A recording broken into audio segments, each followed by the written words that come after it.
Mi nombre es Carlos Mario Vargas Restrepo, actualmente lidero el programa de Contaduría Pública en calidad de coordinador. La Universidad Católica de Oriente tiene una trayectoria ya de 42 años.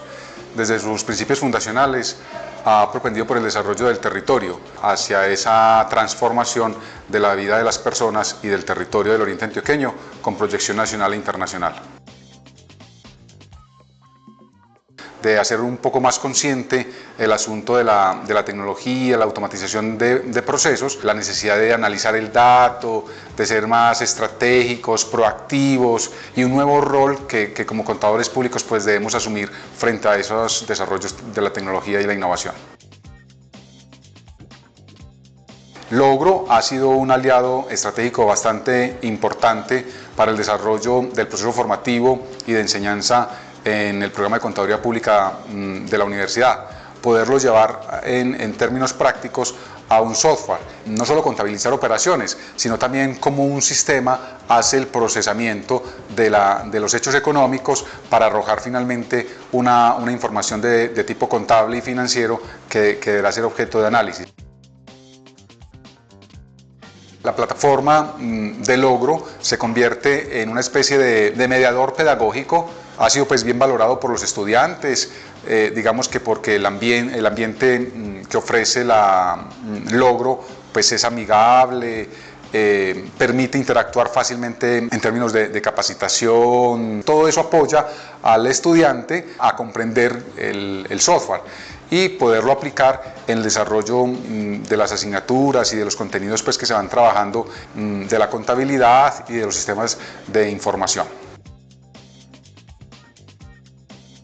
Una tendencia muy marcada hacia la analítica de datos, porque hoy tenemos un número de información bastante grueso, cada vez más los sistemas de información nos van a empezar a arrojar datos cualitativos, cuantitativos, que hay que saber aprovechar, saber utilizar para tomar decisiones, ser proactivos a esos datos, anticiparse a los cambios, darle aplicación, usabilidad y trazar pues, rutas para las empresas, porque como le digo, estamos inundados de información. Ahora el reto es cómo tomar esa información, ese dato y darle cabida y usabilidad en las empresas.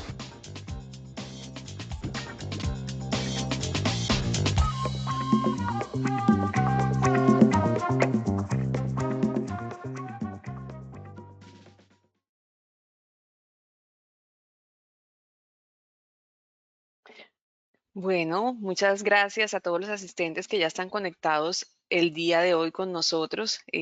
Hoy traemos un tema muy especial, análisis de las obligatoriedades para las MIPYMES colombianas.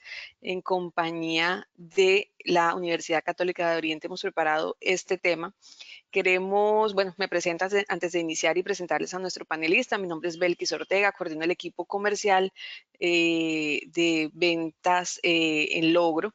Y bueno, hoy, antes de dar inicio como tal con Michael, que nos está acompañando nuevamente por acá y ahora se los presento, quiero contarle un par de cositas acerca del Logro muy brevemente para que podamos aprovechar este espacio de la mejor forma. Sigamos con la presentación. Para empezar, contarles que Logro es un abanico de posibilidades. Como ven acá, una navaja suiza. Tenemos solución para las pymes, solución para las pymes en cuanto a ERP, todo lo que tiene que ver con ventas, inventario, facturación, compras. Tenemos nómina, un software que hace la liquidación completa de los empleados. También trabajamos con contratos, esos empleados que manejan salario variable. Logro tiene solución para todo este tipo de negocios, y los restaurantes, por ejemplo, que tienen negocios que operan, empleados que operan solamente fines de semana. Tenemos una solución de Restobar para bares y restaurantes, maneja recetas, mesas. Nuestro software Enterprise, que es un ERP más robusto, dirigido para grandes empresas. Soluciones POS para negocios que tienen facturación, una tienda, una isla en un centro comercial, por ejemplo, que requieren algo muy ágil, muy fácil y muy sencillo de operar. Además, logro alojamientos. Si ustedes tienen hoteles o arriendan propiedades, esta es la solución que les permite integrar todas las reservas que hacen por las diferentes plataformas en un solo lugar. Y bueno, continuemos. Bueno, la invitación es a que nos sigan en nuestras redes sociales, nos encuentran en todas ellas como @tulogro. Allí se van a poder enterar de todos los espacios como este que nosotros organizamos de capacitación y bueno, y muchas cosas más, beneficios, promociones que traemos para ustedes. Y no siendo más, los dejo con nuestro panelista, es Michael González Pulgarín. Es docente de la Universidad Católica de Oriente, es contador público, especialista en gestión tributaria y magíster en tributación. Bienvenido nuevamente por acá. ¿Cómo estás, Michael?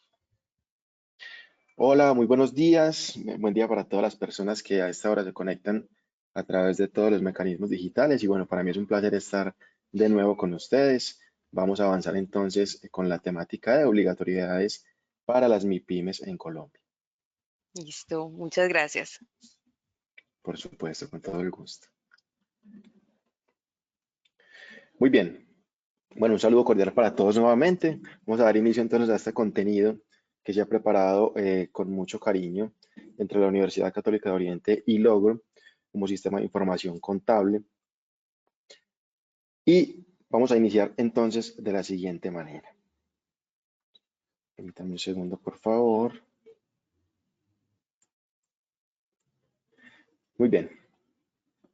Bueno, para la temática que se va a desarrollar en la jornada de hoy, pues se presenta el siguiente sumario. Inicialmente, pues vamos a hacer una aproximación a las temáticas. Vamos a hablar un poco sobre el empresariado en Colombia, sobre las dinámicas empresariales que se mueven actualmente en el país. Hablaremos también de la clasificación de las organizaciones en el país, desde la persona natural hasta la persona jurídica en sus diferentes niveles, categorías y tamaños. Por supuesto, hablaremos sobre los comerciantes y cuáles son las obligaciones de los comerciantes, sin entender comerciante como una persona, sino como incluso también una entidad o una persona jurídica que desarrolle actividades a la luz del Código de Comercio colombiano y cuáles son sus obligaciones. Bien, entenderemos también las obligaciones formales, cuáles son, cómo se clasifican y cuáles son las obligaciones sustanciales también que tienen las entidades y toda persona natural o jurídica que desarrolle actividades económicas en el país. Y continuamos con otras obligaciones empresariales. Aquí abordaremos obligaciones de tipo administrativo, obligaciones de tipo jurídico que tienen también las empresas y los comerciantes en el país. Y vamos finalizando con las obligaciones formales de las pymes.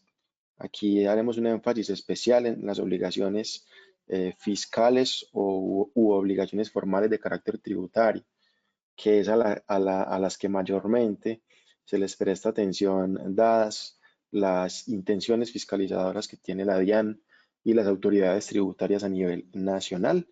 Finalizaremos entonces con una lámina que he preparado para entender y resolver algunas inquietudes que se presentan de manera reiterada en las personas, tanto en la academia, en la vida social, económica y demás, donde pues se hará claridad sobre las personas naturales y el tránsito que pueden eventualmente hacer a personas jurídicas o empresas cuando desarrollen una actividad de tipo mercantil en el país. Daremos algunas conclusiones finales y con ello pues entonces se estaría cerrando la dinámica del día de hoy. Sean entonces bienvenidos a esta presentación y empezamos de la siguiente manera. Para ambientar un poco esta temática que se ha preparado para la jornada de hoy, es importante identificar que Colombia es un país pues, de libre mercado, como es bien conocido por todos. En tal sentido, en Colombia es completamente legal y lícito desarrollar empresa a cualquier nivel, como persona natural, como persona jurídica, a través de los diferentes regímenes societarios que existen en el país, siempre y cuando, pues claramente, se desarrolle, permítanme un segundo que no estoy seguro de que se esté proyectando la presentación. Profe, sí estamos viendo tu presentación, si la puedes colocar en pantalla completa, ya podemos verla mucho mejor, pero sí estamos viendo tu pantalla. De acuerdo. ¿Me confirma, por favor, si ya estamos en pantalla completa? Sí, profe, ahora sí, estamos en ambientación. Perfecto, muchas gracias. Ok, gracias. Bueno, mencionaba que siempre y cuando se desarrolle una actividad lícita en el país, pues la normativa y todo el ordenamiento jurídico nacional pues va a propender por salvaguardar los intereses de tales comerciantes, sin importar el régimen societario al que pertenezcan, los fines económicos que persigan, y en tal sentido, pues se abre la puerta para la libre competencia y el libre mercado, y así que las personas naturales y jurídicas, pues entonces se enriquezcan, por supuesto, se enriquezcan, que es uno de los propósitos principales de la mayoría de los establecimientos mercantiles que se desarrollan bajo la figura empresarial en Colombia en la actualidad. Para entender entonces la clasificación de las empresas en Colombia, debemos mencionar que pues, hay por lo menos 4 clasificaciones de empresas en el país. De la siguiente forma, hablaremos de la clasificación de acuerdo con el objeto económico. Hablaremos también de la clasificación según el origen del capital. Allí también hay una distinción que es importante realizar previo pues al entendimiento de la dinámica empresarial colombiana. También revisaremos algunos regímenes societarios, de pronto los que más incidencia o mayor participación tienen en la economía nacional. Y por supuesto, la clasificación de las empresas según su tamaño, que pues será muy útil esta lámina para poder entender de dónde la sigla de MIPYMES y qué obligatoriedades se asocian a este tipo de organizaciones o incluso personas naturales que desarrollan el comercio.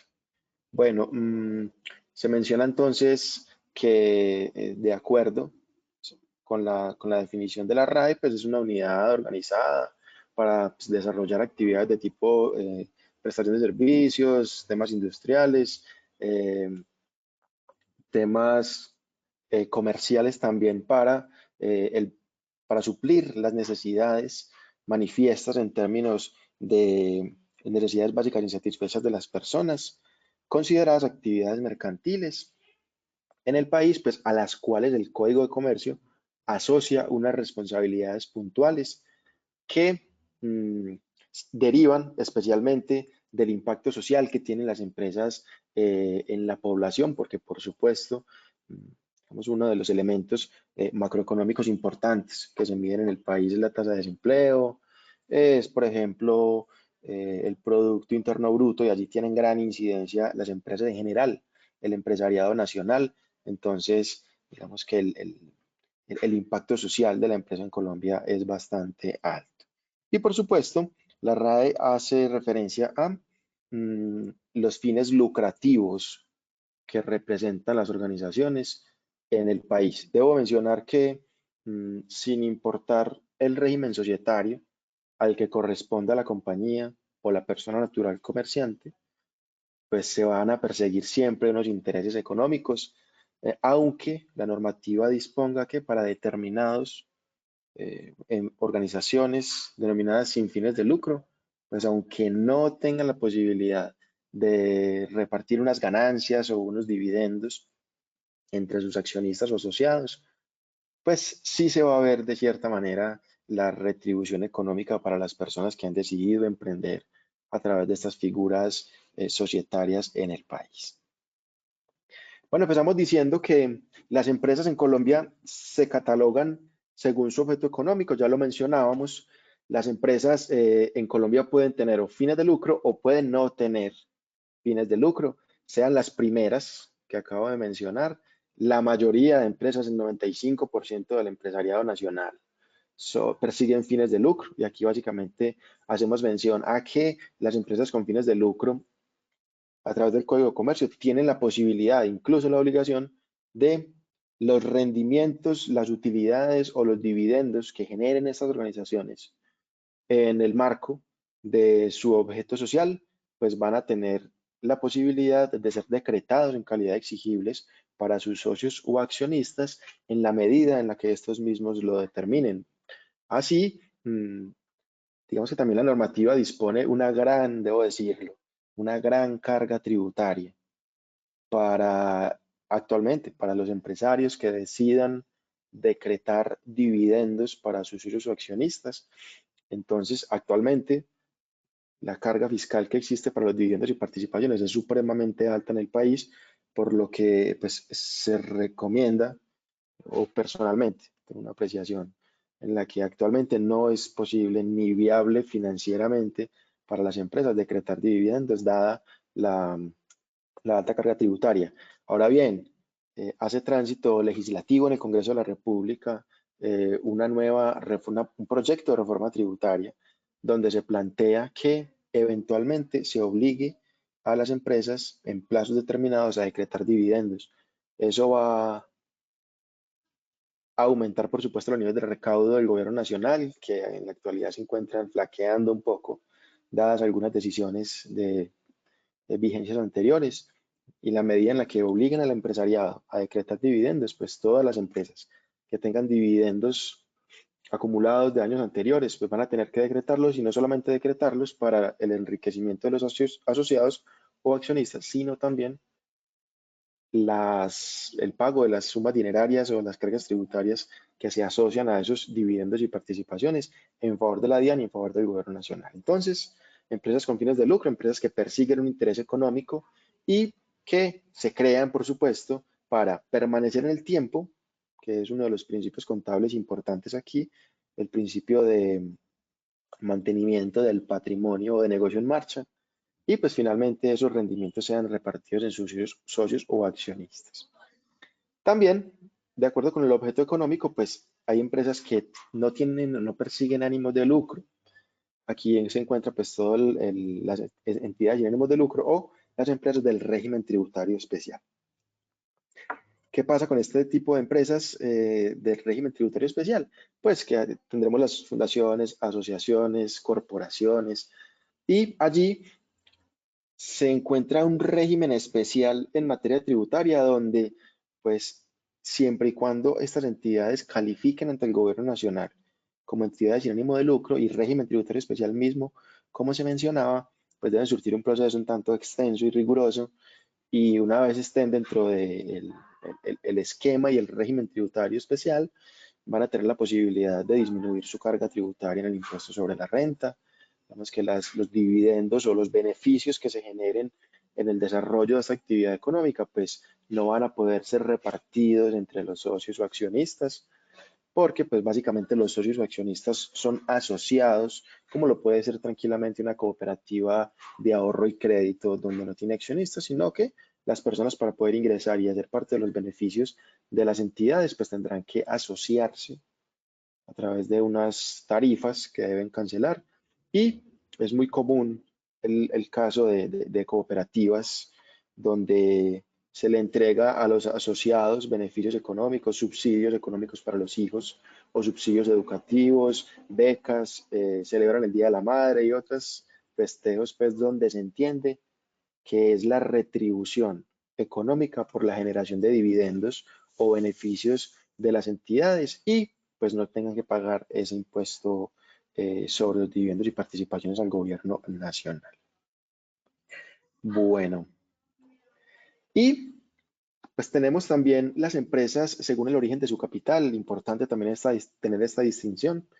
Las empresas según el origen del capital pues pueden ser públicas, como es el caso, por ejemplo, del Metro de Medellín, como es el caso de la mayoría de entidades descentralizadas que existen en Colombia, donde las administraciones públicas, pueden ser departamentales, municipales o incluso nacionales, pues delegan en otras entidades con capital 100% público algunas funciones esenciales, como puede ser tranquilamente la empresa de desarrollo urbano en Medellín, como puede ser, normalmente aquí se encuentran los institutos de cultura, aquí se encuentran los institutos de recreación y deporte, es decir, empresas que tienen su capital con conformación 100% del Estado.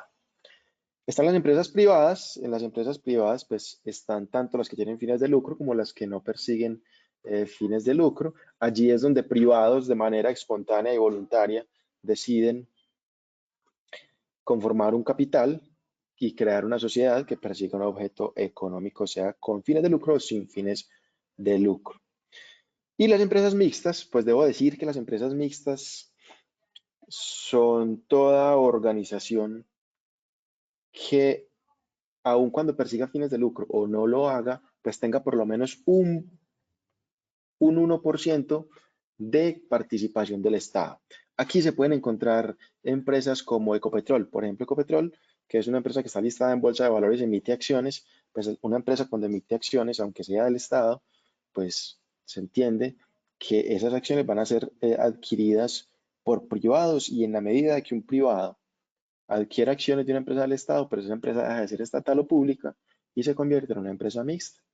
Allí, aunque pues hay mayor parte de las acciones de propiedad del gobierno nacional, pues sí hay un gran porcentaje también, no la mayoría, el 50+1, pero sí un gran porcentaje de participación de los accionistas o de los inversionistas, mejor, que han comprado acciones en estas compañías. Por ejemplo, las empresas de servicios públicos también son muy comunes en estas empresas mixtas.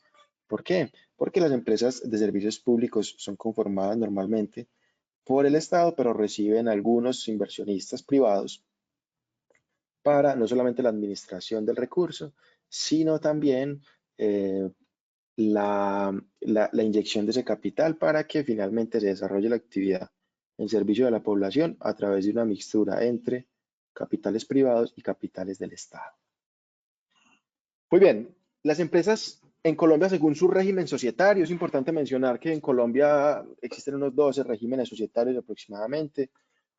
La mayoría se encuentran en desuso, debo decirlo, en desuso dado que pues a partir del 2008 se creó un régimen societario en Colombia que ha robado todas las miradas de las personas que se dedican a hacer empresa en la actualidad, y es la sociedad por acciones simplificada, que pues es de amplio conocimiento pues de todas las personas que se dedican a todos los temas empresariales.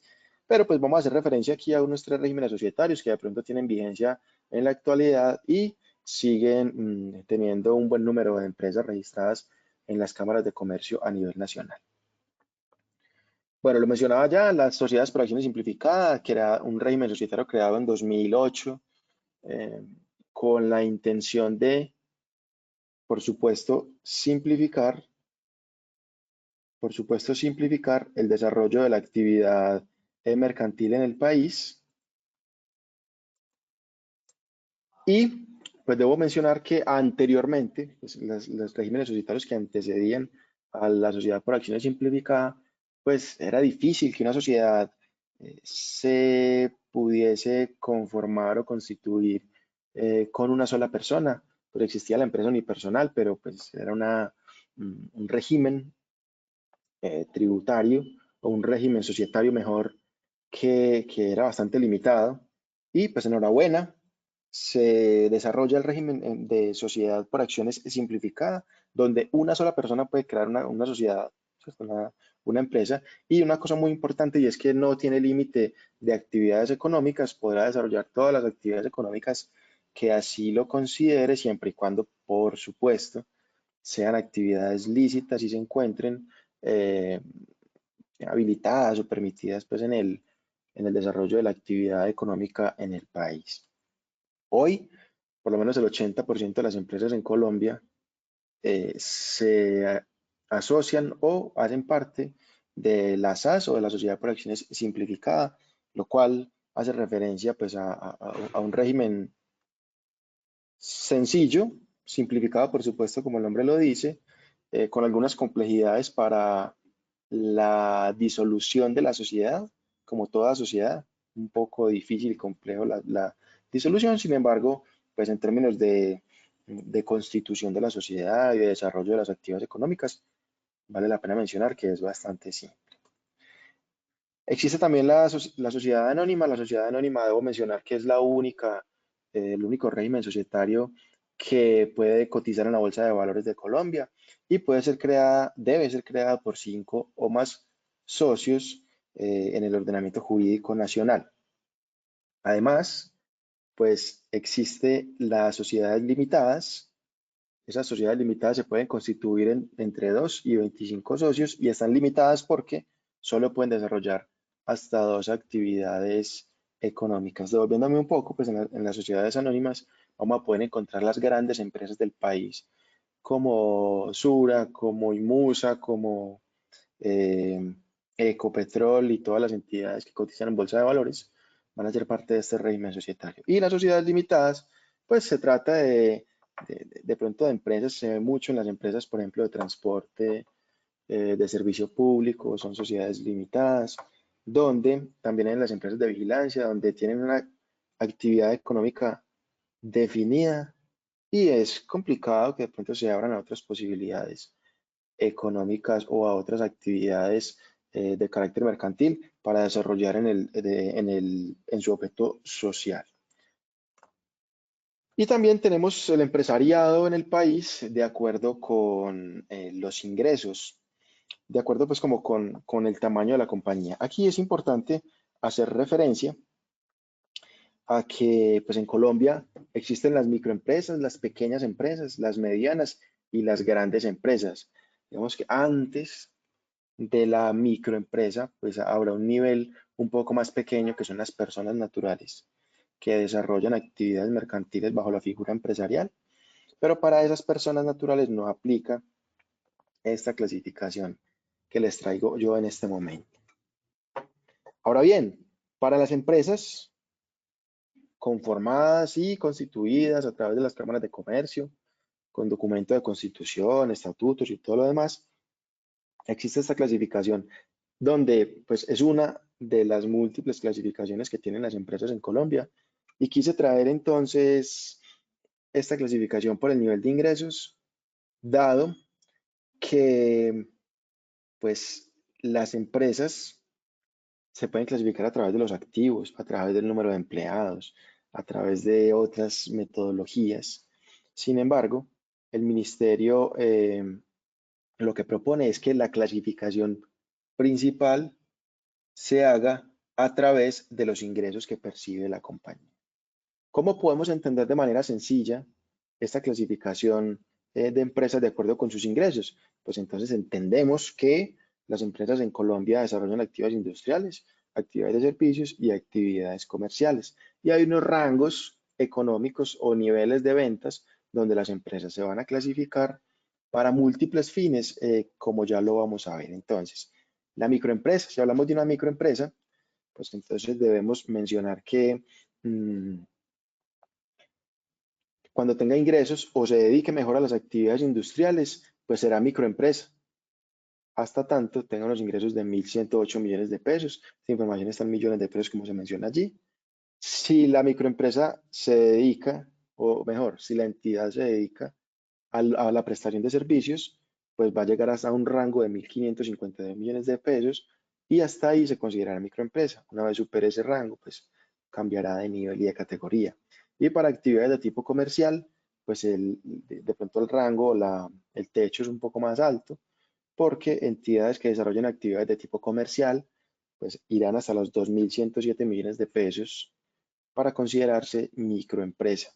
De pronto las personas dirán, una microempresa que venda 2.100 millones de pesos no es una microempresa porque a ese nivel ya tendré unos 20 empleados más o menos y la clasificación de empleados con 20 empleados me dice que soy pequeña empresa, entonces ya he pasado de nivel.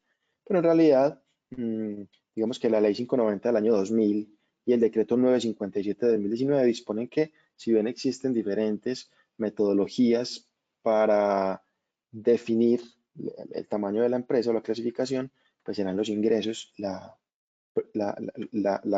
forma principal para desarrollar estas clasificaciones. Ahora bien, si la entidad que se dedica a actividades industriales tiene ingresos superiores a 1.108 y hasta 9.600 millones de pesos, pues se considerará pequeña empresa.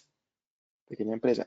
En realidad es un nivel importante de ingresos.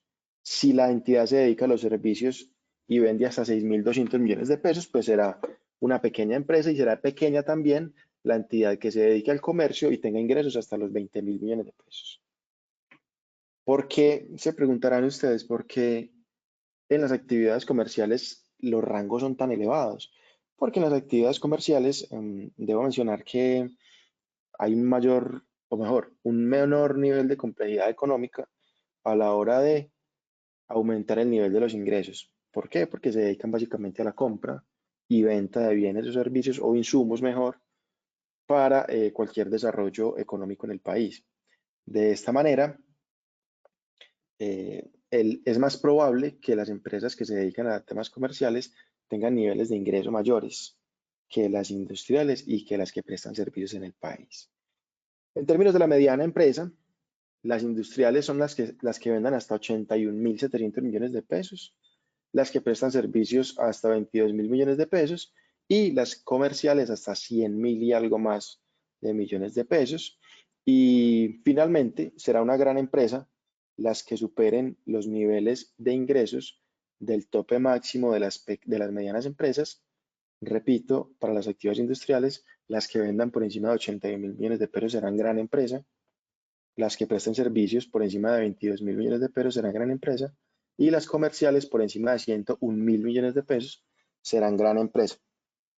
También es importante mencionar que las grandes empresas, pues, o mejor, el empresariado en Colombia va teniendo un nivel de responsabilidad ante las entidades del Estado, de acuerdo con su avance o crecimiento o clasificación y derivando finalmente, pues, en las grandes empresas donde son o se clasifican en las que el gobierno dispone allí sus mayores niveles de confianza en temas de tributación, en temas de generación de empleo, en términos de la generación bruta de capital para, por supuesto, potenciar las posibilidades económicas en Colombia y de cara pues al mundo. ¿Okay?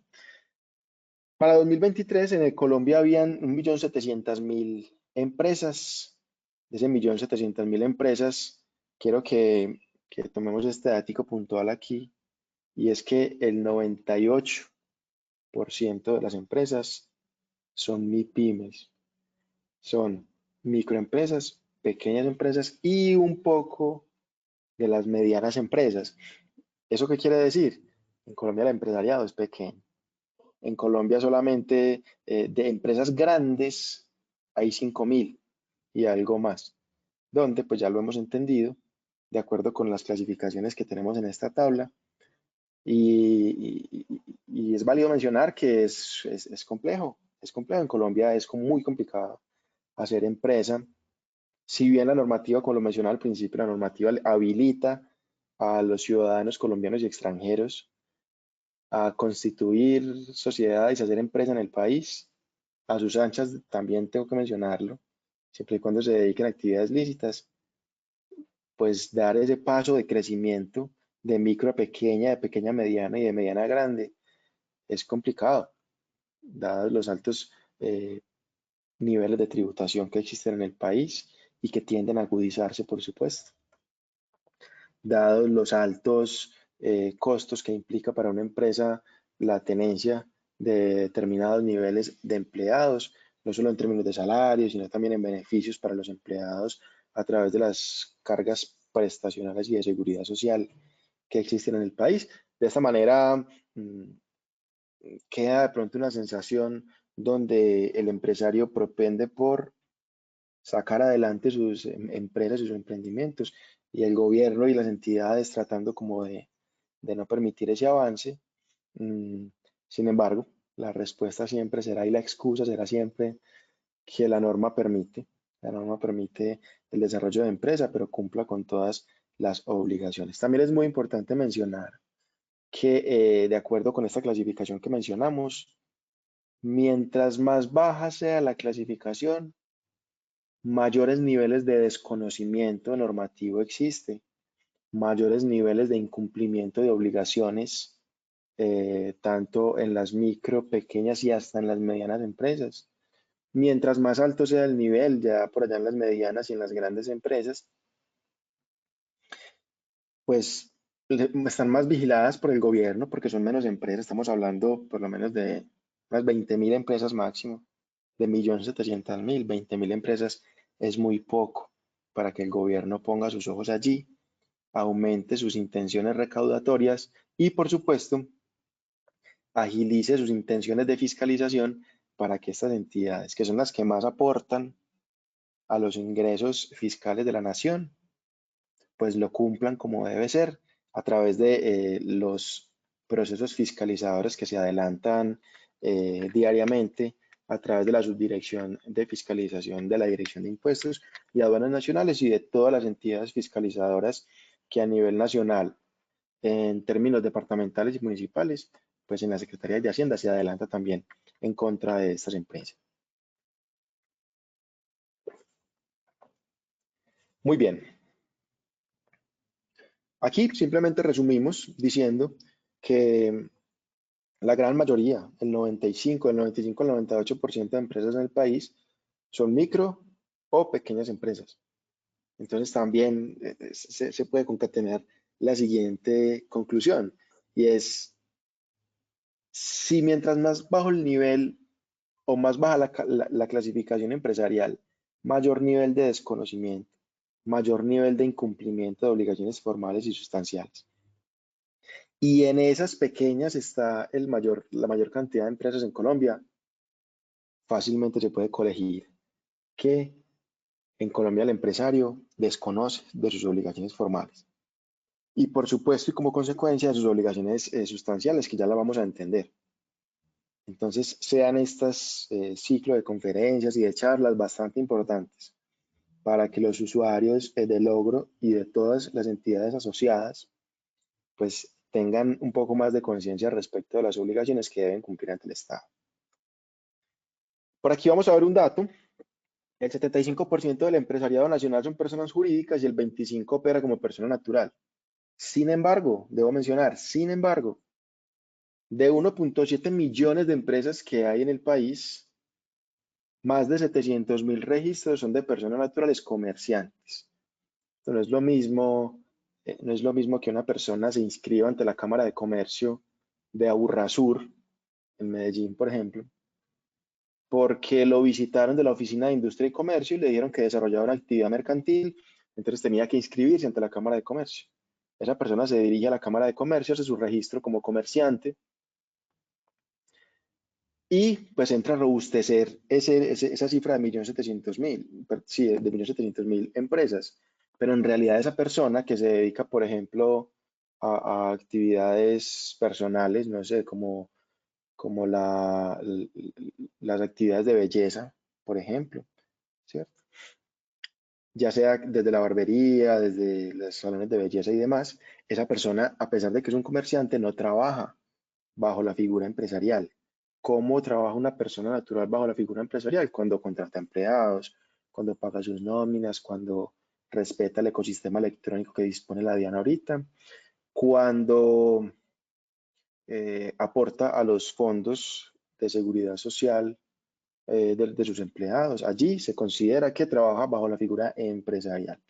Entonces, es por eso que el dato es como un poco contradictorio, pero lo explico de esa manera, donde pues, si bien el 25% de las empresas opera como persona natural, se puede ver en el dato inferior que la gran mayoría de esas 1.700.000 empresas que hay en el país son personas naturales que desarrollan actividades individuales de comercio.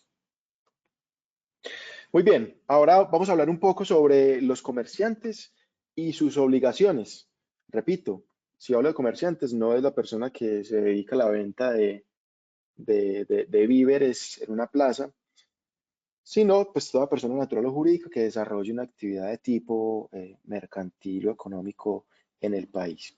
A la luz del Código de Comercio de Colombia, el artículo 10 dispone que son comerciantes todas las personas que de manera profesional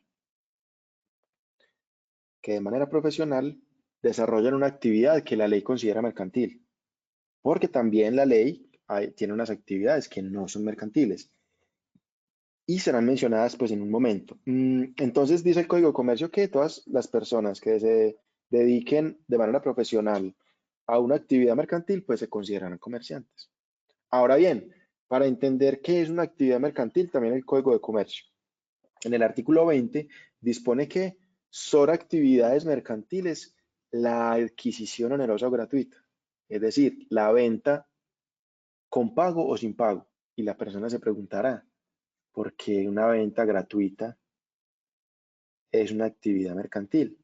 Pues resulta que si usted tiene determinada categoría empresarial y por ejemplo se emite facturas electrónicas, como estaría en la obligación eventualmente hoy, pues si usted se dedica, por ejemplo, a la comercialización de elementos de seguridad y salud en el trabajo, y para sus empleados usted necesita dotarlos de protectores auditivos, de botas de seguridad y demás, y saca de su inventario esos insumos y se los entrega a los empleados, se considera como autoconsumo y eso es una venta gratuita. Esa venta gratuita tiene que ser facturada, se tiene que generar un impuesto sobre las ventas y demás.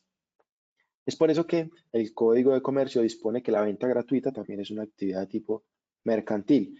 Por supuesto, los préstamos, la explotación, el corretaje y demás son actividades que la norma ha considerado mercantiles. Entonces ya entendemos quiénes son comerciantes y qué es una actividad de tipo mercantil. Aquí abro un paréntesis para mencionar las actividades que la ley no considera mercantiles.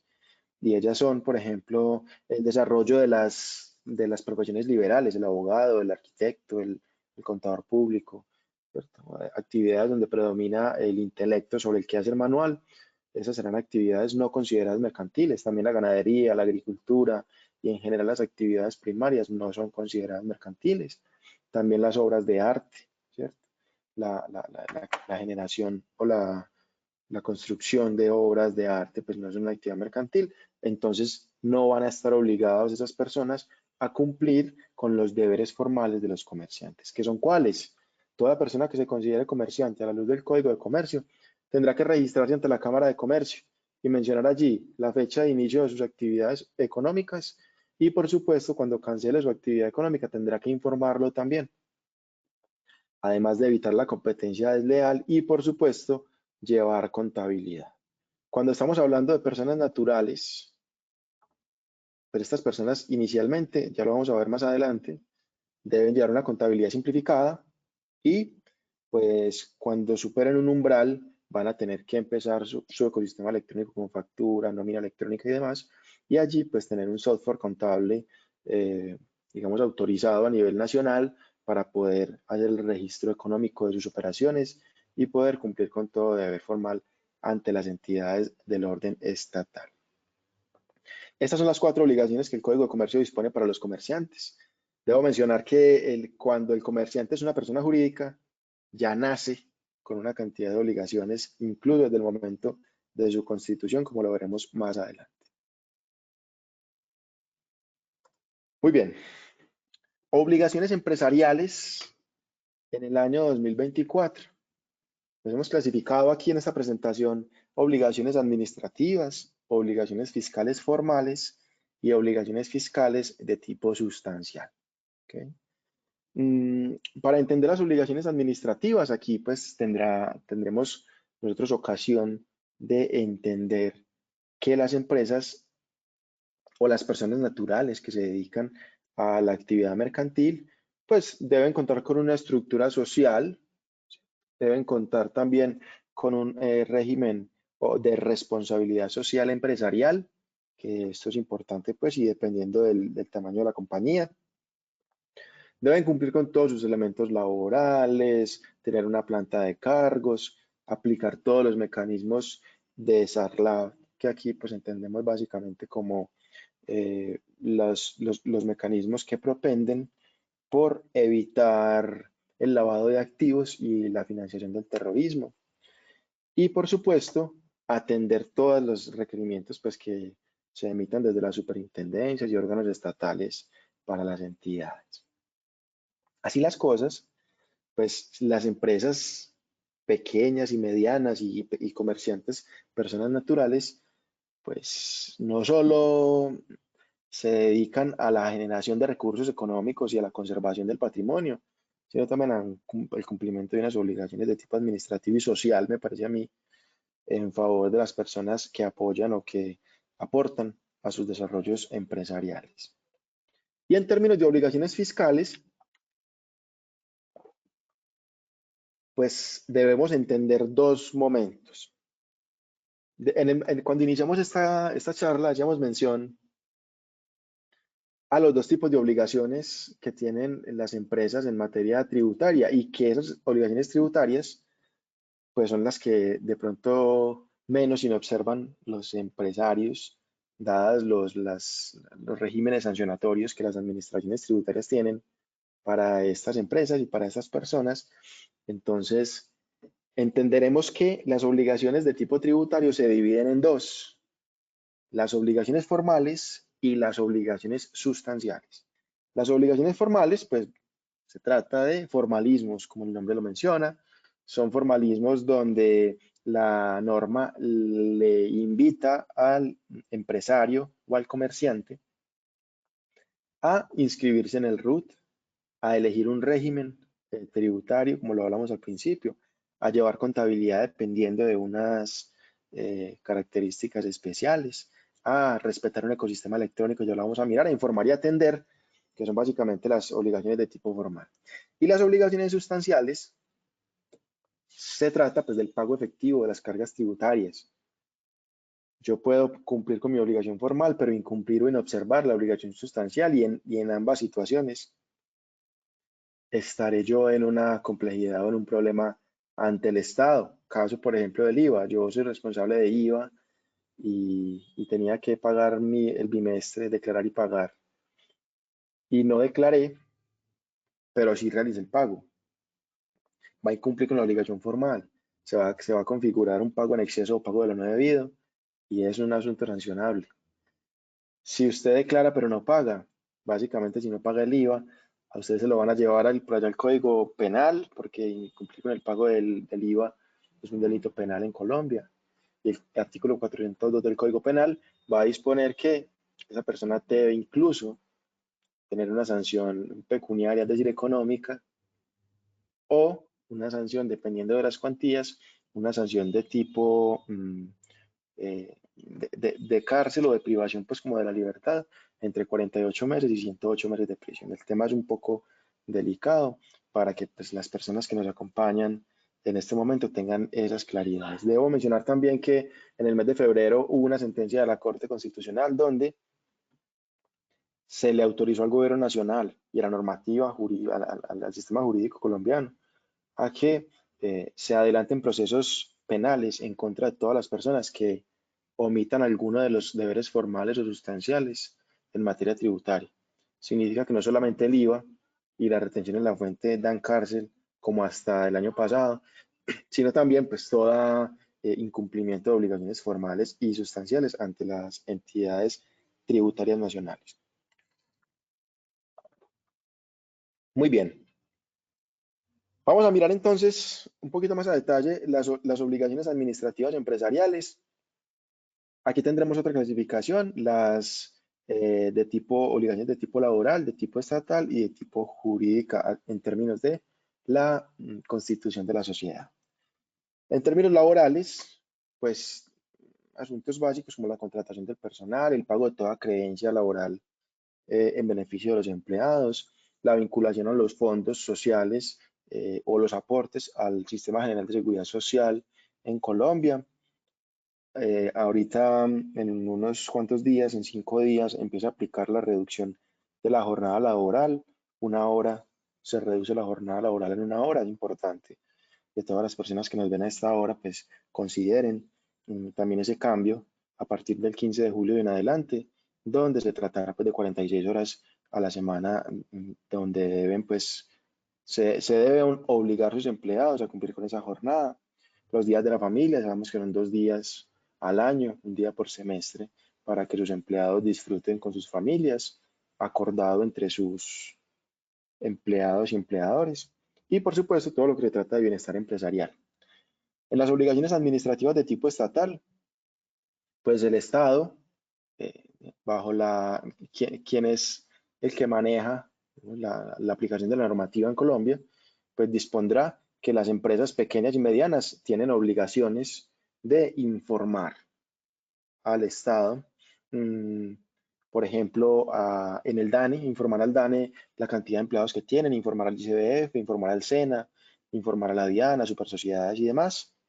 Así que los insumos de información que se generan en las empresas son una obligación administrativa de tipo estatal. Ya lo mencionábamos, evitar la financiación del terrorismo y el lavado de activos a través de la sigla LAFT, que ahí está SAGRILAFT, SARLAFT, otros tantos que propenden por evitar mejor el ingreso de dineros de dudosa procedencia a la economía nacional y evitar la corrupción privada. El Consejo Privado de Competitividad de Fedesarrollo hace referencia a la corrupción privada y donde se menciona que la corrupción privada tiene mayores niveles que la corrupción pública en el país. Y las obligaciones administrativas de tipo jurídico o de constitución, por supuesto, hablan de inscribirse en el registro único tributario, informar el cese de actividad, ya lo mencionábamos. No solamente debo mencionar acá algo, y es que los colombianos tratamos de ser un tanto olímpicos o tranquilos en el desarrollo de este tipo de actividades y creemos que el inicio de un emprendimiento pues será comprar los insumos, alquilar un local y arrancar a vender. Básicamente se observan algunas obligaciones de tipo formal o de tipo jurídico que tienen que cumplir todos los empresarios pequeños y medianos y personas naturales antes de iniciar sus actividades mercantiles. Por ejemplo, deben tener un certificado de bomberos emitido por la Dirección de Bomberos local, deben tener un certificado de sanidad emitido por la Secretaría de Salud Municipal, donde se verifica básicamente los extintores, las rutas de evacuación, los servicios sanitarios, en fin, ¿cierto? La marcación de diferentes espacios para el consumo o no de cigarrillo y demás. Y el certificado de uso de suelo comercial. Ese certificado lo emiten las secretarías de planeación municipal y ellas lo que hacen básicamente es autorizar para el desarrollo de una actividad comercial en determinado punto de la ciudad y, digamos, contrastar con el plan de ordenamiento territorial para que pues allí se autorice la explotación comercial en tal sentido. Bueno, ahora vamos a mirar las actividades o las obligaciones mejor fiscales formales de las empresas MIPYMES en Colombia. Muy bien. Entonces, cuando hablamos de fiscales, estamos hablando especialmente en temas tributarios y será importante mencionar que las MIPYMES en Colombia tienen la obligación de inscribirse en el RUT como puerta de ingreso al mundo tributario, ¿verdad? Las empresas y las personas que desarrollan actividades comerciales pues son identificadas por la administración tributaria a través de la inscripción en el RUT. También deben elegir un régimen tributario, ya sea el régimen ordinario, el régimen simple de tributación, que es un tanto moderno y se sugiere, yo la verdad invito a las personas que nos acompañan y a todos sus asesorados y demás, para que exploren las alternativas que tiene el régimen simple de tributación para la economía nacional. En determinadas actividades económicas vale mucho la pena en materia tributaria el régimen simple. Y el régimen especial son las entidades sin ánimo de lucro, como lo mencionábamos al inicio. También están obligadas las MIPYMES en el país a respetar el ecosistema electrónico. El ecosistema electrónico a través de empresas como Logro, por ejemplo, pues se puede resolver de manera fácil y ágil este tipo de obligaciones formales, donde pues temas de facturación electrónica, de nómina electrónica, de los documentos de soporte y de todos los elementos electrónicos que se tienen que transmitir diariamente a la DIAN, pues va a ser resuelto de manera fácil y muy ágil. También como obligaciones formales, se entiende que se debe emitir la información exógena de carácter tributario a la DIAN a nivel nacional y a las entidades municipales que cada vez más están exigiendo este tipo de obligaciones para todas las personas que se dedican a la actividad de comercio. Y por último, atender requerimientos. En virtud de las posibilidades o de las potestades de fiscalización que desarrollan las administraciones o las autoridades tributarias, pues van a pedir información exógena municipal, por ejemplo, las empresas que tienen jurisdicción allí, y será una obligación formal que también se tienen que cumplir las MIPYMES para con el Estado. Y como ya lo mencionaba, pues será la obligación tributaria sustancial, pues la que consiste en el pago efectivo del tributo.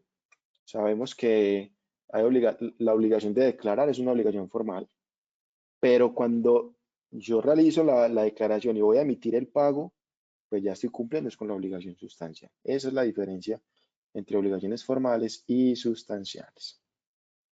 Bueno, y finalmente, como les había mencionado, vamos a entender un poco el tránsito de persona natural a persona jurídica, que es una gran inquietud que tienen muchas personas en diferentes escenarios donde he tenido la posibilidad de interactuar, y vamos a entenderlo de la siguiente forma. Muy bien. Hay una serie de obligaciones formales que se asocian al desarrollo o a la explotación de actividades económicas en Colombia, que están mencionadas en la parte izquierda de su pantalla, obligaciones formales. Pero, pues, no todas las personas o empresas se obligan a cumplir con esos deberes formales en el mismo periodo de tiempo. La ley entiende que la persona natural que explota una actividad mercantil tiene menos posibilidades de contribución que una persona jurídica. Entonces, empezamos con el registro en Cámara de Comercio. Ese registro de Cámara de Comercio se tiene que hacer desde el inicio de la actividad mercantil, como lo ordena el Código de Comercio, artículo por allá 20 a 23, y dirá que, 19 a 23, perdón, dirá que todo el que desarrolla una actividad mercantil está en la obligación desde el primer día de inscribirse ante la Cámara de Comercio. La contabilidad simplificada para las personas jurídicas no va a aplicar porque ellos desde el momento de su constitución se obligan a la contabilidad formal a través de un sistema de información contable como Logro desde el inicio de sus actividades económicas, pero las personas naturales, comerciantes, sí van a tener la posibilidad de contar con una contabilidad simplificada, básicamente el registro en libros, ya sea en Excel o digamos, en una herramienta simplificada que se ha desarrollado o diseñada para ese fin de control básico de ingresos y salidas de dinero.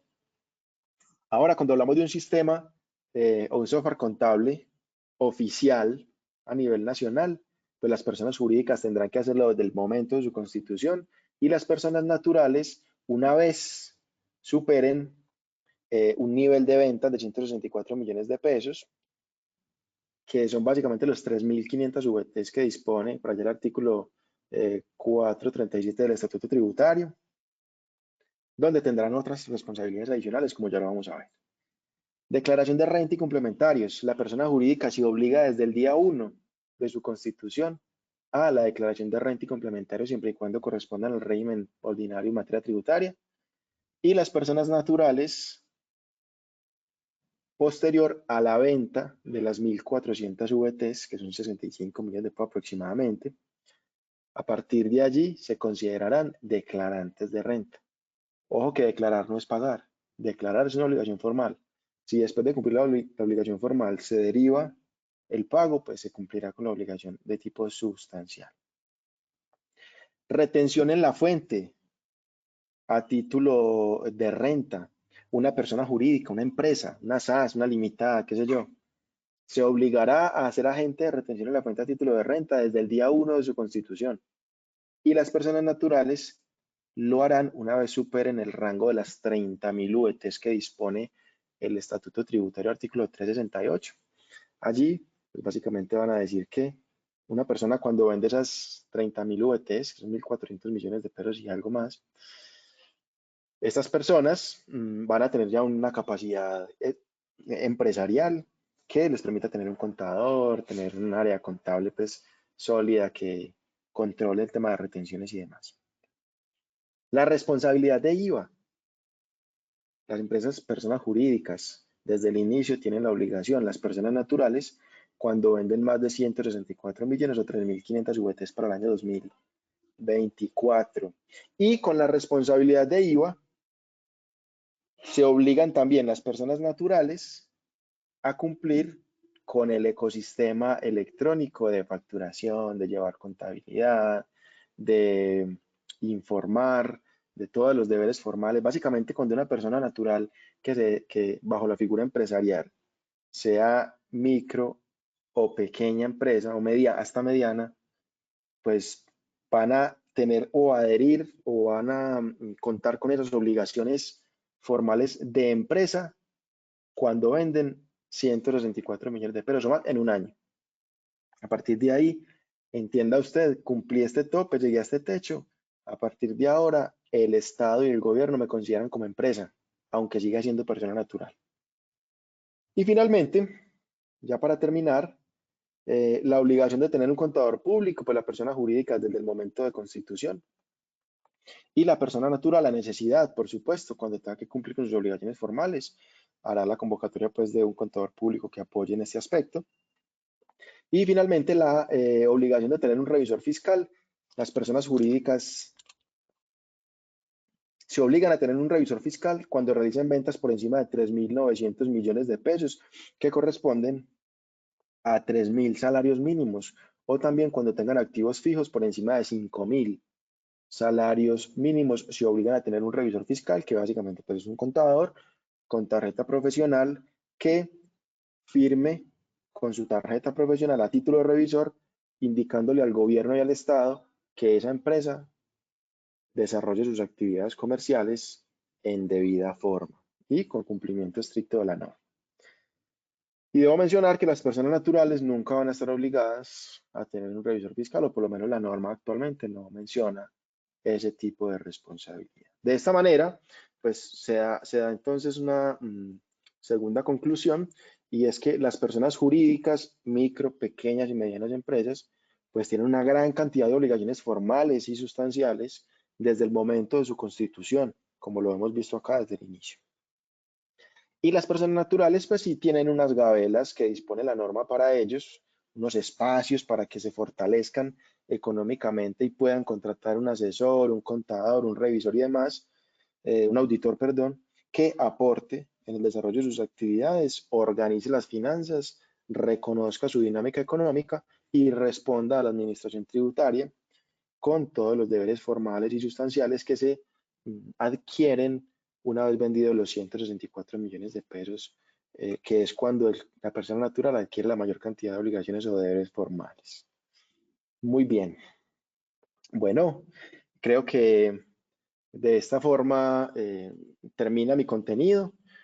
Quedo muy pendiente entonces a toda inquietud, a cualquier comentario que se pueda generar.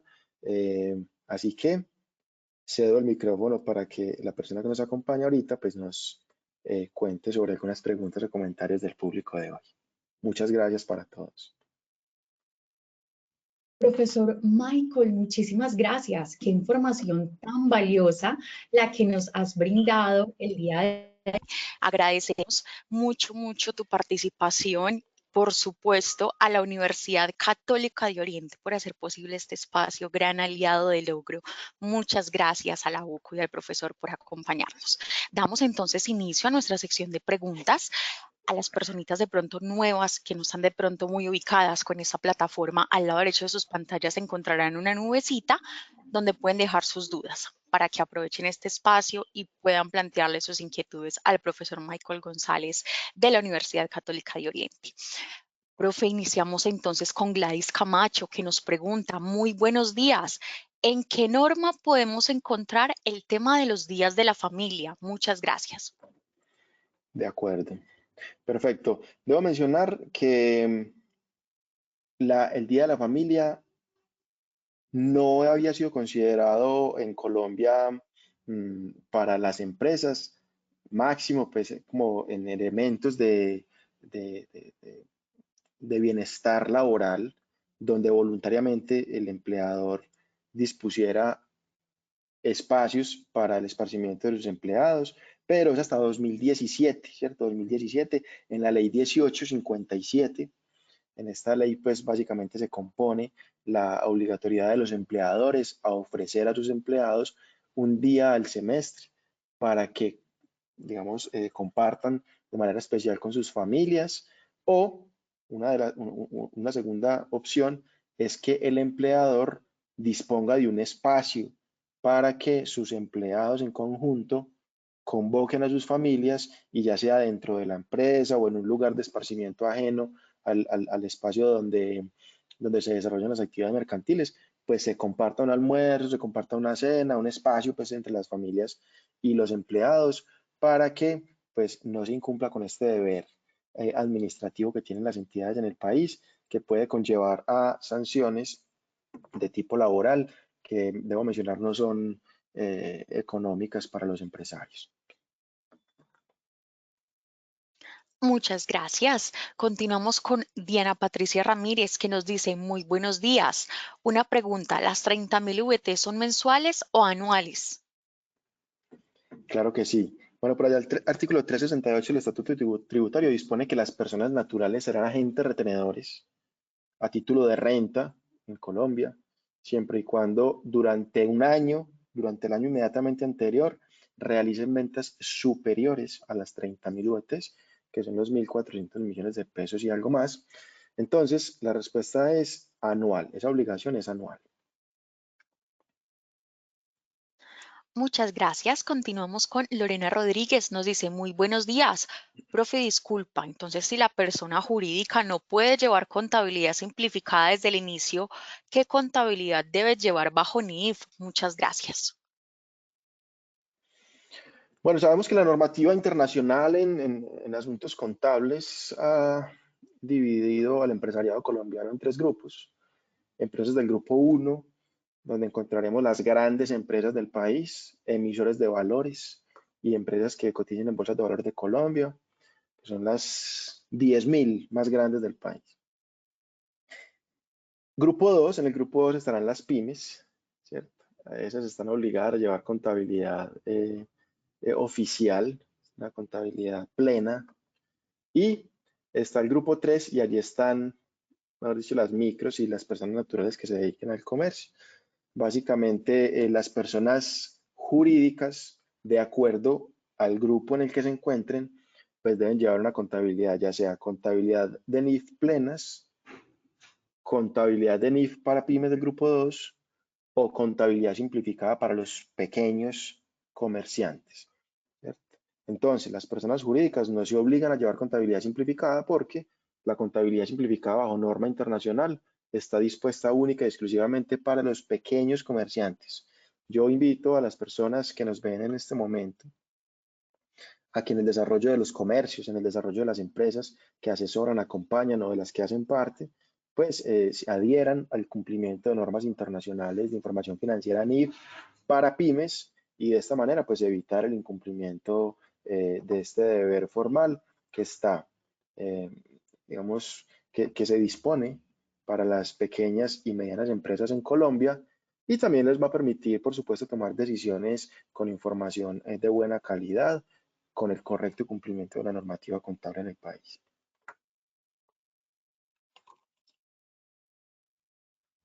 Muchas gracias. Continuamos con Maritza Cubides. Nos dice, buenos días. ¿Cuáles son los requisitos para pertenecer al régimen simple? El régimen simple. Yo creo que del régimen simple, qué chévere tener un espacio para dialogar sobre el régimen simple, porque es una gran herramienta que ha dispuesto la Ley 1943 del año 2018, reformada y reconstruida mejor por haber sido declarada inexequible en 2019, reformulada por la Ley 2010 del año 2019, donde se dispone que todos los nacionales colombianos, básicamente, si eres colombiano, creo que es más fácil explicar quién no puede participar del régimen simple. No puede participar del régimen simple una persona extranjera. ¿Quién no puede participar del régimen simple? Entidades que se dediquen al sistema financiero colombiano, bancos, entidades financieras y demás. No pueden participar del régimen simple. Tampoco pueden participar del régimen simple las empresas que se dediquen a temas aduaneros, ¿cierto? Tampoco pueden estar en el régimen simple. Empresas de pronto que sean filiales o subsidiarias de entidades internacionales o que tengan establecimiento de comercio en Colombia, pero hacen parte de una entidad internacional, tampoco pueden participar del simple. Entonces, de esta forma, el simple está creado para empresas que tengan ventas, empresas o personas que tengan ventas máximo el año anterior de 100.000 UET, estamos hablando de unos 4.700 millones de pesos. Si tienes una empresa que quieres pasar al régimen simple de tributación, Pues en este momento, si te vas a pasar del ordinario al simple, vas a tener que esperar hasta enero, porque entre enero y el 20 de febrero hay espacio para nuevos contribuyentes del simple. O si es una empresa que se va a crear desde cero, pues si no eres un banco, una entidad financiera, obviamente pues estás arrancando desde cero. Toda entidad que inicie desde el momento de su constitución podrá en cualquier momento del año ser parte del régimen simple de tributación. En este sentido, pues está abierta la puerta en el régimen simple de tributación para la gran mayoría de los colombianos como persona jurídica o persona natural, para que se beneficien de esta instrucción o de esta recomendación que dio la OCDE en el año 2015 en la Comisión de Expertos en Materia Tributaria, para que Colombia simplificara sus obligaciones formales y sustanciales a través de un nuevo régimen, y es entonces como nace el régimen simple de tributación para favorecer y consolidar y simplificar los deberes formales y sustanciales de los contribuyentes en Colombia. Es una gran alternativa, una gran herramienta, y les invito de corazón a que exploren esa posibilidad para sus asesorados.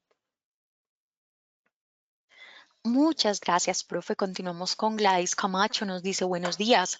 La obligatoriedad de tener revisor fiscal inicia apenas se pase los 3.900 millones de venta o inicia el año siguiente de pasar el monto.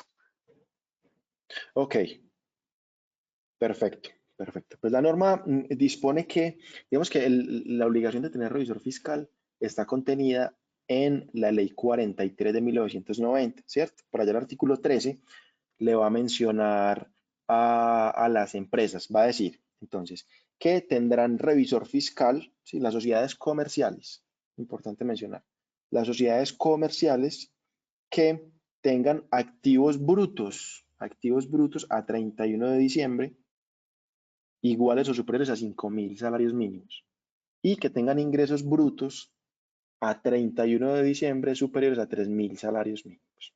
De esta manera, debo decir que la obligación de tener revisor fiscal es una obligación de periodo, más no una obligación corriente como el IVA. Por ejemplo, si hablamos de revisor fiscal, yo tengo que hacer un corte a 31 de diciembre, pues aprovecho el corte contable que hago, el cierre, y determino si cumplí con los 5.000 salarios mínimos de activos o con los 3.500 salarios de ingresos, y a partir de ahí defino si tengo o no que contar con un revisor fiscal.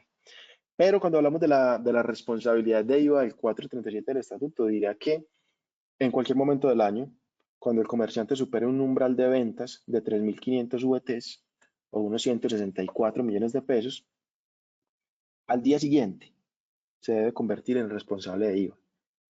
Son deberes formales diferentes y que tienen momentos de aplicación diferentes. Entonces, para el IVA es de periodo corriente y para revisor fiscal de periodo total. Básicamente esa es la respuesta. Muchas gracias. Continuamos con María Castaño. Nos dice, profe, ¿nos puedes contar un poco más sobre las sanciones por incumplir las obligaciones tributarias? Por supuesto, por supuesto. Bueno, digamos que el tema del régimen sancionatorio en materia tributaria en Colombia es un tanto amplio. Sin embargo, podemos resumir en básicamente unas tres tipos de sanciones. Por ejemplo, omitir la obligación formal por inscribirse en el RUT tiene una sanción importante en el ordenamiento jurídico tributario colombiano, y pues básicamente la persona que desarrolla actividades mercantiles que no se inscriba en el RUT, pues va a tener una sanción por lo menos del cierre del establecimiento, ¿cierto? Del cierre del establecimiento. Ustedes de pronto ha sido públicamente conocido que la DIAN viene haciendo unos cierres de establecimientos en Bogotá, en Medellín, en las principales ciudades, que están asociadas, unas por no inscribirse en el RUT, otras por no emitir facturación electrónica, ¿cierto? Por no respetar el ecosistema electrónico. Entonces, algunas sanciones en materia tributaria en deberes formales en Colombia redundan en el cierre del establecimiento hasta por 30 días, que eso tendría que ser bastante complicado para un empresario y para un comerciante. Por ejemplo, en la presentación de las declaraciones tributarias, que estamos hablando del impuesto sobre la renta o de cualquier declaración tributaria, si se presenta de manera extemporánea, pues el artículo 641 del estatuto nos va a decir que cuando la presentes de manera extemporánea tendrás que liquidar una sanción del 5% del impuesto a cargo por mes o fracción de mes, sin que exceda el 100% del impuesto. O si lo haces de manera voluntaria, si declaras de forma voluntaria. Pero si fue la DIAN la que te identificó que no declaraste y te invita a través de un documento conocido como un emplazamiento para declarar, te invita para que en un mes, te dan un plazo de un mes, para que declares en ese mes y lo haces en ese mes, pues ya la situación se duplica, se agrava al doble, donde no es el 5% del impuesto a cargo, sino el 10% del impuesto a cargo por mes o fracción, sin que exceda el 200% del tributo. Y de esta forma, pues hay una serie de sanciones para la inobservancia de las obligaciones formales en los contribuyentes. Finalmente, por ejemplo, en la no presentación de información exógena, el artículo 651 del estatuto nos va a decir la no presentación o la presentación tardía o la presentación con errores está grabada, o mejor, se aplica una sanción del 3, del 4 y del 5% dependiendo el incumplimiento que se realice, si se presentó tarde, si se presentó con errores o si no se presentó. Debo decir que en la primera reforma tributaria del presidente Gustavo Petro se disminuyó ostensiblemente la sanción por no presentar información exógena, donde se tenía un techo de 15.000 VTs, que era un valor bastante oneroso. Todo el mundo con un terror y temor impresionante para la presentación de información exógena. Se han reducido las sanciones, sin embargo, pues cualquier sanción va a significar una salida o una, digamos, una disminución en el flujo de recursos de las organizaciones y vale la pena totalmente evitarlo. Muchas gracias. Continuamos con Luis Otero. Nos dice, profesor Michael, una pregunta. Una microempresa que quiera constituirse, nos dice elaboración de prendas de ropa, pero básicamente paga por producción a la trabajadora. ¿Qué tratamiento debería llevarse? A todo emprendedor le da miedo el tema de constitución por el tema de las obligaciones. Bueno, ya lo veíamos en la lámina, en el momento en el que decides constituirte como empresa, muchos asesores en el país le mencionan a los emprendedores, constituya una sociedad. Mi recomendación personal es que no se constituya una sociedad desde momentos tempranos del emprendimiento. ¿Por qué? Porque es importante identificar las dinámicas asociadas a ese emprendimiento. Es importante revisar las obligaciones que se van adquiriendo con el paso de los meses, con el paso pues con el desarrollo mismo del objeto social, con la generación de ingresos se van generando las obligaciones nuevas. Y yo sugiero a mis asesorados normalmente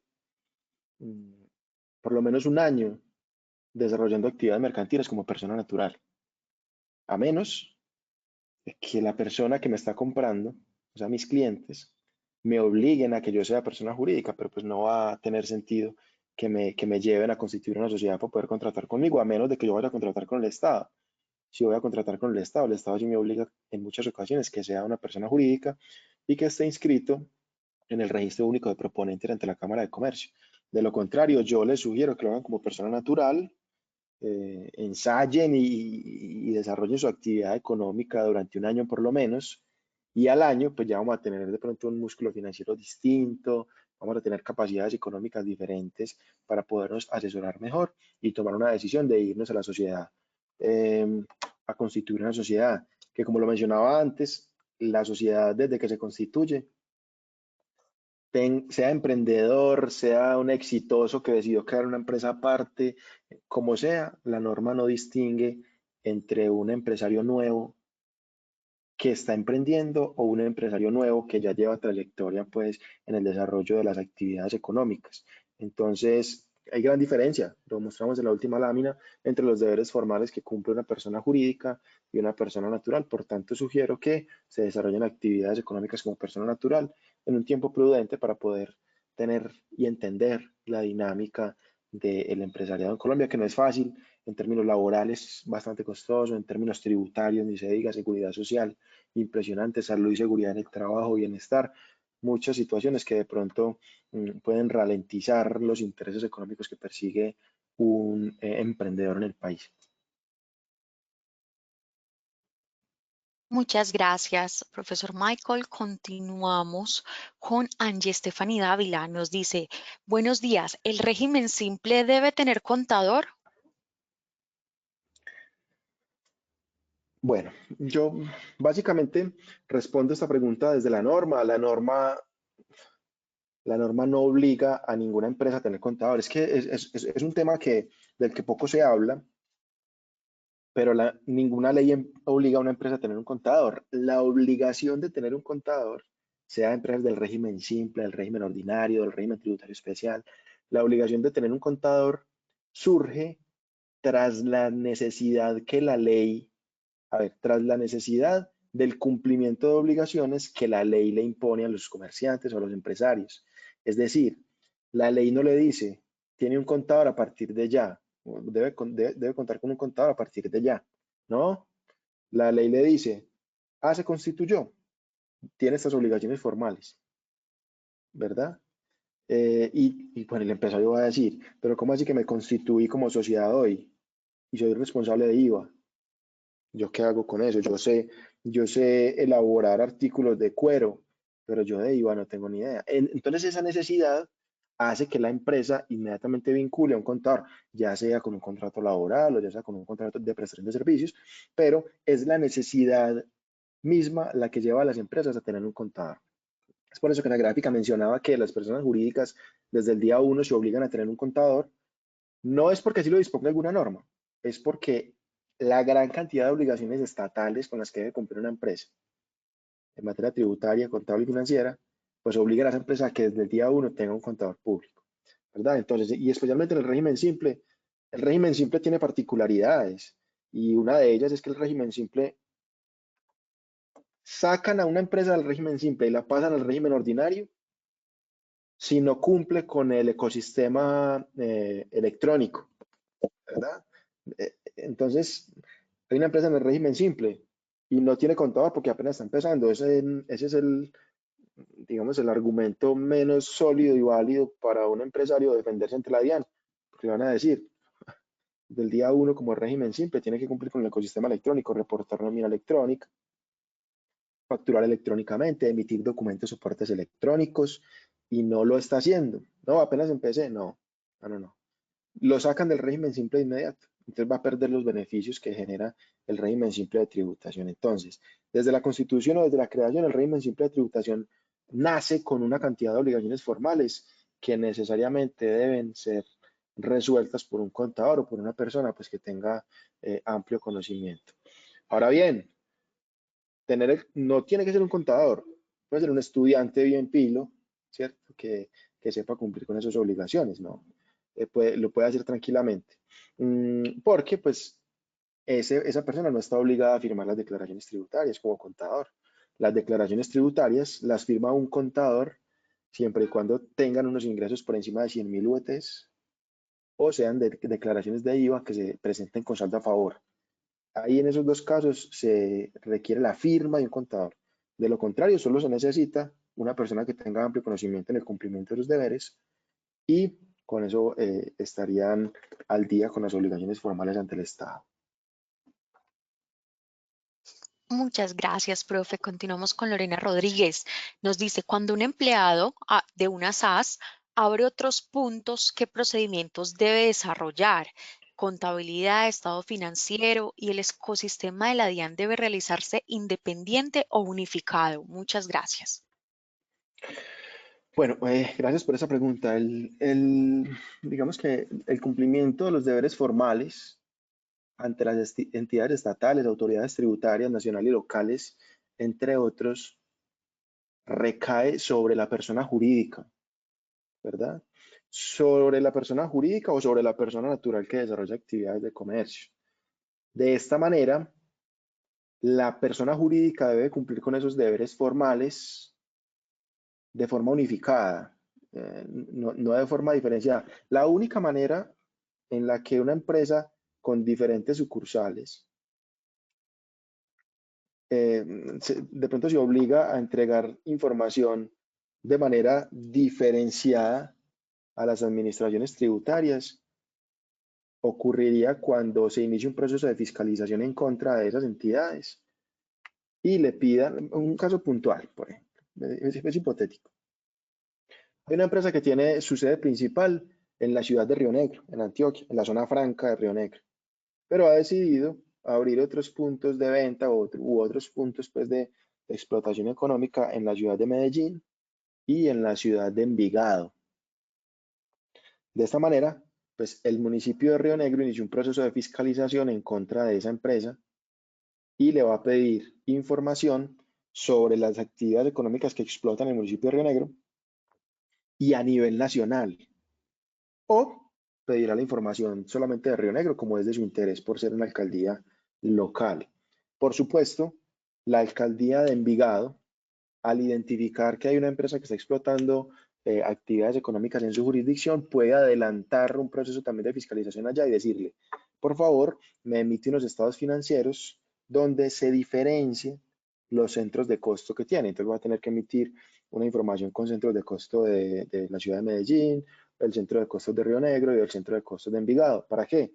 Para que la administración municipal de Envigado pueda determinar que tras la explotación de la actividad económica en su jurisdicción, pues se debe generar un impuesto de industria y comercio, por ejemplo, y de avisos y tableros que debe ser pagado allí y no se está haciendo y la empresa lleva más de 10 años explotando su actividad. En este sentido, pues tendría la empresa que emitir información de manera diferenciada. De lo contrario, la obligación formal recae sobre la entidad en general y asimismo se tendría que reportar todo requerimiento, todo informe que pidan las autoridades tributarias en el país. Muchas gracias, profe Michael. Tenemos por aquí las últimas par de preguntitas para ir cerrando. Nos pregunta Javier Corrales Montoya, ¿la CESAL deben presentar declaración de renta o solo declarar ingresos y patrimonio? Muchas gracias. De acuerdo. Para allá de los artículos 19 al 23 del Estatuto Tributario, dispone quiénes son contribuyentes y quiénes son declarantes, ¿verdad? Hay contribuyentes que por ser contribuyentes mismos no declaran. Hay declarantes que no son contribuyentes, ¿cierto? Entonces la clasificación puede no ser tan sencilla de entender en este momento, pero pues yo les explico de una forma muy sencilla. En muchas ocasiones me preguntan, profe, pero yo ¿cómo puedo contribuir y no declarar? Si uno puede entender que el pago de la obligación se genera después de declarar. O sea, yo declaro y si se genera un impuesto a cargo, lo pago. Pero en realidad yo puedo pagar un impuesto sin tener que declarar. Por ejemplo, cuando yo presto un servicio como auditor en una empresa y me van a pagar 20 millones de pesos, me practican una retención en la fuente. Y esa retención en la fuente, esa empresa se la paga la DIAN como representación del impuesto de renta que yo estoy pagando. Entonces yo estoy contribuyendo, yo soy contribuyente, pero no declarante, ¿cierto? Pero también hay entidades sin ánimo de lucro que no están obligadas a contribuir, pero sí a declarar. Por ejemplo, piensen ustedes en entidades del régimen tributario especial que como las corporaciones que no tienen que pagar, pero sí tienen que informar. ¿Y cómo se informa? A través de la declaración de renta, donde tienen que declarar ingresos y patrimonio, como lo mencionaba la persona en la pregunta. De esta manera, le muestran al Estado los ingresos que tuvieron y el patrimonio con el que cuentan, pero no son contribuyentes del tributo. Y por supuesto, como hay declarantes no contribuyentes y contribuyentes no declarantes, hay otras entidades que ni son contribuyentes ni son declarantes. Por ejemplo, las alcaldías. Una alcaldía es una persona jurídica que no presenta declaración de renta ni de ingresos y patrimonio, ¿cierto? Como por dar un ejemplo. Por ejemplo, la defensa civil, ni son contribuyentes, ni son declarantes. En ese sentido, pues hay una gama de posibilidades que de pronto se hace compleja de entender así de momento, pero consultando los artículos del 19 al 23 del Estatuto Tributario va a ser de pronto un poco más fácil entender quién declara, quién contribuye y no declara y quién ninguna de las dos. Muchas gracias, profe. George Landines nos pregunta, buenos días, ¿cuántas actividades económicas puede tener una persona natural? Bueno, gran pregunta. La persona natural no tiene límite de actividades. O sea, la ley mercantil no limita a la persona natural para la explotación de actividades económicas. Esas limitaciones existen para los regímenes societarios que dispone la normativa comercial en el país. Es claro entonces que las personas en buen desarrollo de sus actividades económicas lícitas podrán desarrollar cualquier cantidad de actividades como les sea posible y como lo considere, sin límite alguno. Ya pues básicamente tendrá que, en la medida de su crecimiento económico, tendrá que cumplir con una serie de obligaciones formales como si fuera una empresa, pero limitantes de actividad económica no tiene ninguno. Muchas gracias, profe. Y ahora sí, para cerrar, finalizamos con Sandra Cruz, que nos dice, buenos días, cuando vendo en zona franca debo presentar el IVA bimestral, así me corresponda cuatrimestral por ingresos. Bueno, el artículo 600 del Estatuto Tributario dispone las periodicidades del impuesto sobre las ventas IVA. Si yo tengo una responsabilidad de IVA cuatrimestral y le realizo una venta a zona franca, eso no me obliga a presentar el IVA bimestral. De hecho, digamos que la norma dispone que yo soy bimestral cuando tengo más ingresos de más de 92.000 VTs o cuando soy un proveedor de una comercializadora internacional, que no necesariamente tiene que estar en una zona franca, debo decirlo. O sea, venderle de por sí a la zona franca no le cambia la periodicidad de IVA al vendedor. ¿Qué sí puede ocasionar? Que si yo le realizo ventas a una zona franca, a una empresa ubicada en zona franca, que es calificada como industrial dentro de la zona franca, y lo que le estoy vendiendo a esa empresa que está calificada como industrial en zona franca va a disponerse para una exportación,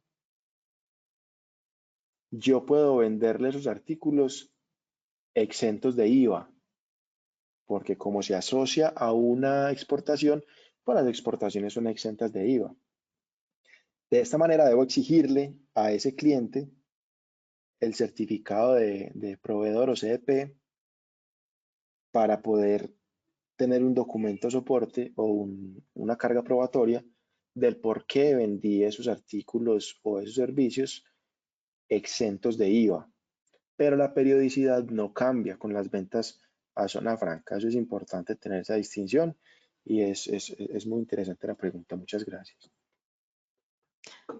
Profe Michael, bueno, con eso finalizamos con la sección de preguntas para cumplir con el tiempo estipulado del seminario. Sin embargo, quiero comentarte de otros comentarios que nos dejan en el chat. Luisa Rodríguez nos dice muchas gracias, muy interesante e importante la información suministrada.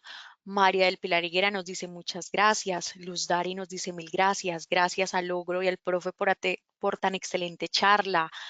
Luz Rubio nos dice muchas gracias por el conocimiento y las experiencias compartidas. Bueno, profe, así tienes un montón de comentarios positivos y agradecimiento en el chat. Muchas gracias nuevamente a Michael González por acompañarnos el día de hoy, por la información tan valiosa que nos brindó. Gracias, por supuesto, a la Universidad Católica de Oriente por hacer posible este espacio. Profe Michael, una conclusión, un mensaje, recomendación para la audiencia para finalizar. Claro que sí. Bueno, finalmente, digamos, en la bonita posibilidad que he tenido de compartir mis experiencias académicas con diferentes estudiantes de pregrado y de posgrado en múltiples ciudades del país, pues hemos llegado a las siguientes conclusiones y recomendaciones también cariñosamente para los colegas y las personas que hasta ahora pues nos ven. Lo primero es cada vez menos se le permite a los asesores, contadores, revisores, auditores y demás personas iniciar y avanzar con estrategias de planeación tributaria en las empresas. ¿Por qué? Yo hago un ejercicio en retrospectiva sobre lo que se podía hacer tributariamente hace 10 años y las posibilidades de disminución de cargas tributarias normativamente hablando, con buena planeación tributaria, eran impresionantemente altas. Es decir, se podían hacer muchas cosas con los empresarios, había mecanismos de planeación tributaria, de disminución de cargas fiscales, habían amplias posibilidades. Pero con el paso de los años y con las múltiples reformas tributarias que se han ocurrido recientemente, esas brechas de elusión o de disminución legal de cargas tributarias se ha reducido ostensiblemente. Entonces la recomendación es, uno se encuentra con múltiples empresarios donde dicen o donde piden que el contador pues se apiade un poco del empresario y trabaje para él y no para el gobierno, pero la recomendación es que cada vez más utilicen los mecanismos jurídicos, los pocos que existen, para poder disminuir las cargas tributarias en sus asesorados, evitando incurrir en acciones punibles o sancionables, que cada vez son mayores y más agudas en contra de los contadores mismos y de las empresas. De esta forma se van a evitar una gran cantidad de problemas, mencionando que sí hay posibilidades de planeación muy escasas, pero todavía existen. Reitero, el régimen simple de tributación. Exploren el régimen simple de tributación, que bien manejado y bien aplicado les puede ahorrar cualquier cantidad de problemas y les puede, por supuesto, evitar el pago de altas cargas fiscales al gobierno. Y finalmente, el cumplimiento del ecosistema electrónico. Es supremamente importante, no solamente para la deducibilidad de renta, de las nóminas, de todas las obligaciones laborales, las facturas electrónicas de venta, los documentos soporte electrónicos, que fácilmente, ¿cierto? Con un software contable como Logro se va a desarrollar sin mayor problema, de forma ágil, de forma segura, para que todos estos pagos y salidas de dinero que tienen nuestras empresas sean deducibles de renta el próximo año y podamos así contribuir en menor medida a las cargas e inversiones del Estado como lo dispone la Constitución. Profe Michael González, muchas gracias. Siempre bienvenido en Logro. Muchas gracias a ustedes, gracias a Logro, a todas las personas que hacen posible pues, esta transmisión y por supuesto a toda la audiencia, a todas las personas que nos han acompañado en esta transmisión. Muchas gracias por la atención que nos han dispensado el día de hoy. Un abrazo muy especial y nos seguimos encontrando en la academia. Muchas gracias, profe. Me uno al agradecimiento del profesor Michael. Gracias por destinar este ratico de su mañana para aprender de la mano del Logro y de la Universidad Católica de Oriente que hizo posible este espacio.